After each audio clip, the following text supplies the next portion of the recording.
តែថតបាទខ្មែរអត់ចាំបាច់សង្គ្រាមហើយនឹងគេឈ្លានពានទឹកដីឯងចឹងកូនគឺត្រូវការសុខភាពត្រូវការសុខភាពដើម្បីមានពេលបានរៀនសូត្រទៅណាហើយហ្នឹងខ្មែរការពារទឹកដីអូយ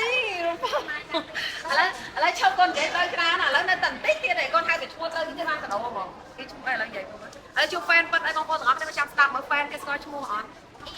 ឯងខ្មែរធ្វើក្បាច់កណ្ដាលចាគេឈ្មោះអីឯងឈ្មោះត្រូវមានកដោហើយឈ្មោះត្រូវមានកដោអីឈ្មោះអីឯងពួកកូនដំរីឯងហ្នឹងខ្មែរការពារទឹកដីអូយឥឡូវឈប់កូននិយាយទៅច្រើនឥឡូវនៅតែបន្តិចទៀតឯងកូនហៅទៅឈ្មោះទៅគេបានកដោហ្មងគេឈ្មោះអីឥឡូវនិយាយមកឥឡូវជួបហ្វេនប៉ិតឲ្យបងប្អូនទាំងអស់គ្នាចាំស្ដាប់មើលហ្វេនគេស្គាល់ឈ្មោះអត់អេឯងខ្ញុំឃើញគាត់លេងមើលអីនេះគាត់លេងហើយកូនមើលទៀតហើយកូនចូលចិត្តមើលវាច្រើនមើលរឿងបែបហ្នឹងឯងលេងច្រើនរឿងបែបហ្នឹងបាច់បាច់គុនបាច់មើលបាច់គុនមើលបាច់គុនទីឯងហ្នឹងបាទគេបង្ហាញបាច់គុនអីគេចូលចិត្តឯងហាក់បង្ហាញបាច់គុនកូនខ្មែរអូយអរគុណច្រើនចេះម៉ែកូនអាយុប៉ុន្មានឆ្នាំហី6ឆ្នាំកន្លះអូ6ឆ្នាំកន្លះទៀត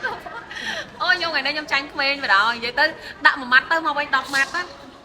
ឥឡូវរងនឹកឈ្មោះអីឲ្យត្រូវដឹងតែបានកដោហ្មងថ្ងៃនេះជួប top fan ណាបងប្អូនទាំងអស់គ្នាអាចារ្យសំខាន់គឺគាត់មកនិយាយថាឯងកូនខ្មែរបង្ហាញក្បាច់កូនខ្មែរការពារទឹកដីខ្មែរណាអូយខ្ញុំស្ដាប់លើតែរងរំភើបបងអូននិយាយថាហ៊ានតែគាត់ការពារទឹកដីណាចាកូនឯងធំឡើងកូនឯងត្រូវតែស្រឡាញ់ប្រទេសជាតិណោះស្រឡាញ់ទឹកដីការពារទឹកដីការពារប្រជាជនអូខេមកសិនយ៉ាសិនយ៉ាងអូនម៉ែនេះមិនហៅថាជាតំពាំងស្នងរស័យរបស់កម្ពុជាមែនខ្លាហានអត់អាចទៅមកអាយុតែ6ឆ្នាំកន្លងមិនដឹងស្មានថាគាត់អាចនិយាយបានល្អដល់ថ្នាក់ហ្នឹងអរគុណកូនណាទៅទៀតជួយណាគូតាហ៊ានហើយនឹងបងនិយាយនឹងអីហ្នឹងនឹងតាតាហ៊ានហ្នឹងដល់ការពារទឹកដីលាក់បងជួយចឹងនឹងត្រូវតែស្រឡាញ់គាត់ពួកអីគាត់ការពារប្រទេសជាតិកុំឲ្យសៀមវាចង់បានទឹកដីរបស់យើង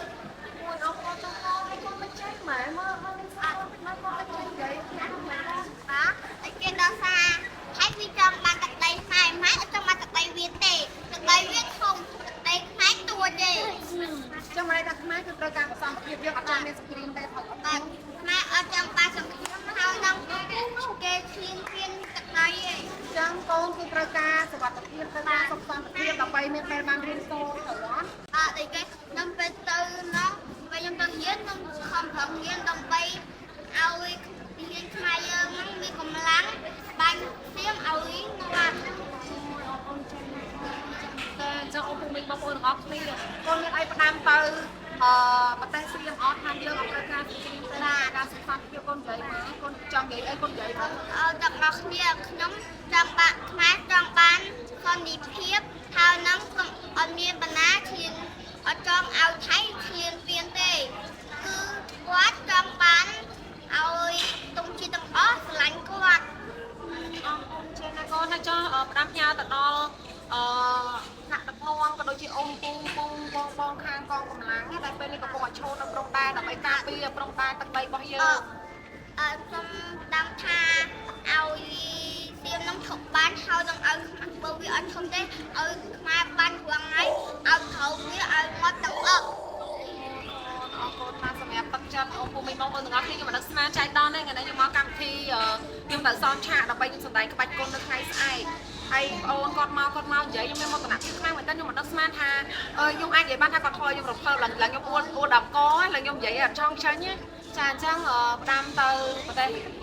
ថៃផងជឿសៀមបើសិនជាចេះស្ដាប់ភាសាក្មេងប្រុសម្នាក់ដែលអាយុទៅតែ6ឆ្នាំកន្លះគាត់លើកដៃសំពះគាត់និយាយអញ្ចឹងសង្ឃឹមថាអ្នកឯងក៏ប្រទេសអ្នកឯងក៏មានកូនក្មេងដែរ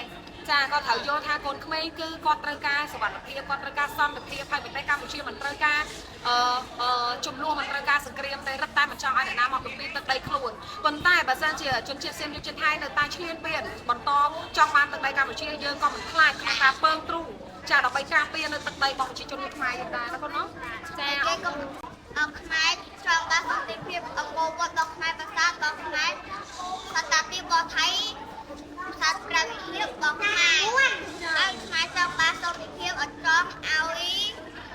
ជាជនថៃឈ្លានពានទេយើងត្រូវឲ្យថៃទៅឆ្លាញ់ខ្មែរពួកអីខ្មែរអ តែគ្រប់ទាំងអស់មិនថាជនជាតិអីក៏ខ្មែរដែររើសអើងប្រទេសណាជនជាតិណាទេណោះ ណាអត់ចង់បានដីពីណាទាំងអស់ខ្មែរចង់បានដីខ្លួនឯ ការ ង ពារទឹកដីខ្លួនឯងណោះចាអរគុណកូនអរគុណអពុកមិញបងប្អូនបងប្អូនទាំងអស់